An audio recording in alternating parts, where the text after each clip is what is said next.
வணக்கம். சற்று முன் கிடைக்கப்பெற்ற மிக முக்கியமான செய்தி ஒன்று வெளியாகி உள்ளது.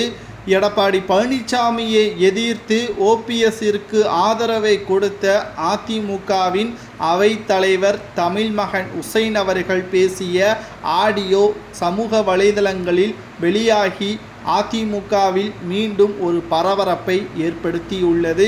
என்னதான் எடப்பாடிக்கு ஆதரவாக தமிழ்மகன் உசைன் அவர்கள் இருந்தாலும் தற்பொழுது நடக்கக்கூடிய அரசியல் களத்தில் ஓபிஎஸ் அவர்கள் மீண்டும் அதிமுகவில் இணைவதை தவிர தொண்டர்கள் வெற்றியடைவதற்கு வழிவகுக்க மாட்டார்கள் என்பதை புரிந்து கொண்டு ஓபிஎஸ் அவர்களை தொலைபேசியில் தொடர்பு கொண்டு பேசியுள்ளார்.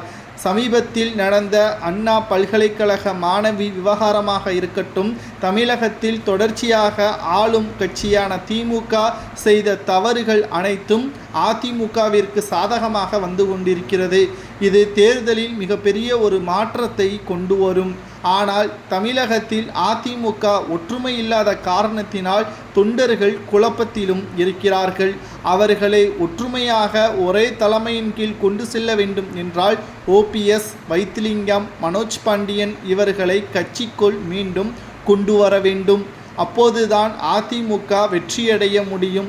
இல்லை என்றால் மக்களவை தேர்தலில் ஏற்பட்ட தோல்விதான் மீண்டும் தமிழக சட்டப்பேரவை தேர்தலிலும் எதிர்கொள்ளிக்கும். சரியான கூட்டணி அமைப்பதிலும் சிக்கலும் ஏற்படும்.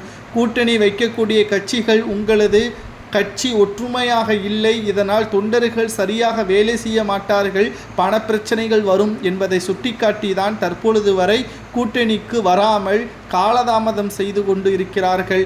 இதில் ஓபிஎஸ் அவர்கள் இணைந்து கொண்டால் நிச்சயமாக திமுகவை எதிர்த்து பிரம்மாண்டமான கூட்டணியும் அமையும் என்றும் அவர் பேசியிருப்பதாகவும், ஓபிஎஸ் அவர்களை எப்படியாவது அதிமுகவில் எந்த ஒரு பிரச்சனையும் இல்லாமல் கொண்டு வருவதற்கான என்ன வழி இருக்கிறது என்பதை தொலைபேசியில் தெரிவித்திருப்பதாகவும், எடப்பாடி சம்மதம் தெரிவிக்கவில்லை என்றால் அவருக்கு எதிராக அதிமுகவில் கிளர்ச்சி செய்யவும் தயாராக இருக்கிறேன் என்று அவைத்தலைவர் தமிழ்மகன் உசைன் அவர்கள் ஓபிஎஸ் அவர்களிடம் தெரிவித்ததாக ஆடியோ ஒன்றும் சமூக வலைதளங்களில் வைரலாக பரவி வருகிறது.